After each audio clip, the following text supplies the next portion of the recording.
Ketika kapal selam Nanggala 402 hilang tanpa signal radar untuk rescuer, para tim pencari dan penyelamat tidak bisa mendeteksinya. Kemungkinan terburuk kapal ini mati mesin, blackout, sehingga crack under pressure, terkoyak di bawah tekanan. Oh ya, tim Lapangan Mahakarya telah berkontribusi banyak membantu Basarnas terus mencari lokasi kapal selam Nanggala. Setiap 2 jam saya mendapatkan laporan langsung setiap saat dengan harap-harap cemas. Putra bangsa terbaik dalam kapal selam tua harus dapat diselamatkan dan ditemukan. Akhirnya diketemukan. Kapal selam tersebut terbelah, crack di bawah tekanan. Innalillahi wa inna ilaihi rajiun. Gugur 53 kesatria laut dalam menjalankan tugas negara. Ini sebuah tamparan. Ini no joking, bukan barang candaan. Karena ada 2 hal langsung kita sebagai orang awam bertanya atas apa yang terjadi. Pertama adalah Panglima TNI dan Kasal mesti mengklarifikasi 2 hal: kelebihan muatan dan lokasi latihan. Jurnalis The Drive Thomas Newdick mengutip Combat Fleets of the World edisi tahun 93 yang mengatakan biasanya submarine tipe Nanggala berkapasitas hanya 34 personel.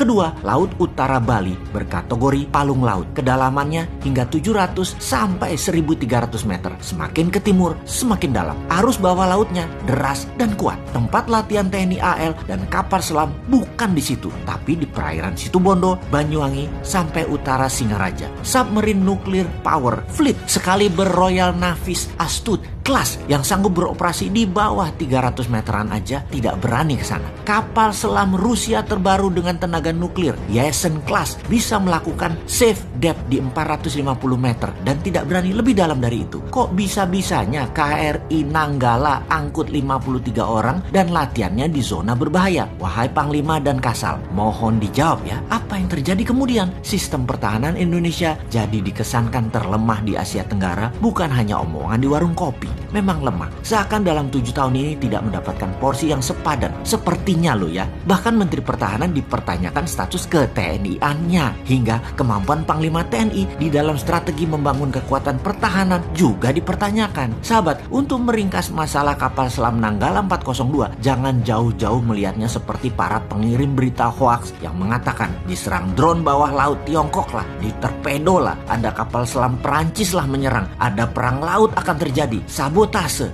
Jawabannya bukan semua di atas. Atau perkiraan yang kedua, karena adanya masalah maintenance dan spare part yang jatahnya sering digunting, karena sistem pertahanan dikatakan tidak ada dana, kalaupun ada prioritasnya bukan untuk pemeliharaan, dan masalah lain lagi, yaitu sangat banyak dugaan korupsinya dalam urusan alat utama sistem pertahanan alutsista ini. Akibatnya Nanggala blackout, tak bisa baca arah, dan macam-macam yang berakibat kecelakaan tersebut. Jadi kalau diringkas dugaan kedua, lemahnya pertahanan kita karena unsur korupsi di departemen dan lembaga terkait, jadi semua ini ya harus dibongkar. Kesimpulan sepihak versi 2 adalah korupsi membunuh putra bangsa terbaik. Kedepan, kalau Anda benar-benar NKRI garis lurus wahai pejabat, tebas masalah korupsi itu. Kita kembali ke topik awal. Dunia pertahanan itu memang tidak ada wujud nyatanya. Seakan-akan sepi terlihat, baru dibutuhkan atau dianggap penting ketika kapal perang negara lain manuver masuk ke Indonesia. Di sana baru kita lihat apakah kita bisa antisipasi atau bahkan bisa menyerang balik, atau diam saja karena nggak bisa apa-apa.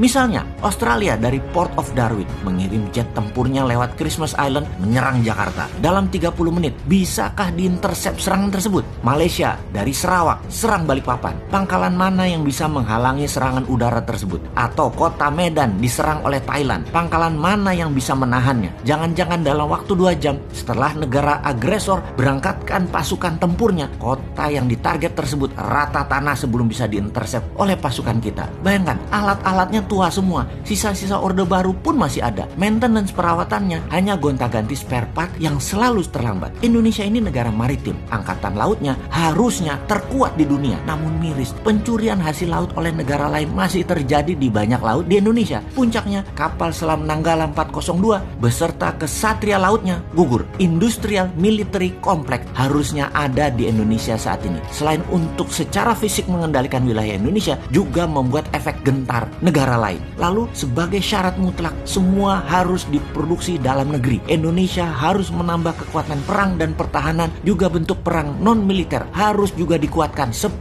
kali lipat dari saat ini. Seperti informational warfare, trade warfare, biological warfare, digital IT warfare, dan banyak lagi bentuk perang modern memang harus kita kuatkan kalau Indonesia mau menjadi negara superpower. Itulah mengapa New Mind akan merubah Departemen Pertahanan menjadi Departemen Perang. Dari defense menjadi offense. Itu semua adalah kebijakan luar negeri, ofensif. Itulah sebabnya kalau sistem bernegaranya yang diagungkan adalah old mind yang hanya bisa berhutang, itu saja pikirannya. Itu old mind berpendapat, itu kuno. Membangun perlu dolar itu kuno. Membangun perlu asing itu kuno. Untung kalian punya ribuan buzzer yang dibayar miliaran. Jadi terlindungi semua ketidakmampuan banyak pejabat dengan narasi, dengan cerita sukses dan kesederhanaan. Kalau bernegara ala New Mind, maka printing money 100% dengan underlying military industrial complex pasti dilakukan. Membangun mesin perlindungan negara seperti tank, kapal selam, kapal frigat, kapal laut, mungkin sampai kapal induk, hingga sistem radar, komunikasi satelit sendiri. Gelontorkan saja 500 triliun setahun pakai printing money dengan syarat bahan bakunya harus 100% Indonesia. Dan bagi New Mind itu pasti akan dilakukan. Walau awalnya trial error, ya nggak apa-apa. Setahun 2 tahun pertama mungkin yang benar-benar jadi hanya 40%. Namun di tahun ke-10, bayangkan kekuatan Indonesia saat ini. Dan bayangkan apa yang terjadi di tahun 2045 nanti. Kalau New Mind mah mulai sekarang, kalau Old Mind mah nggak tahu.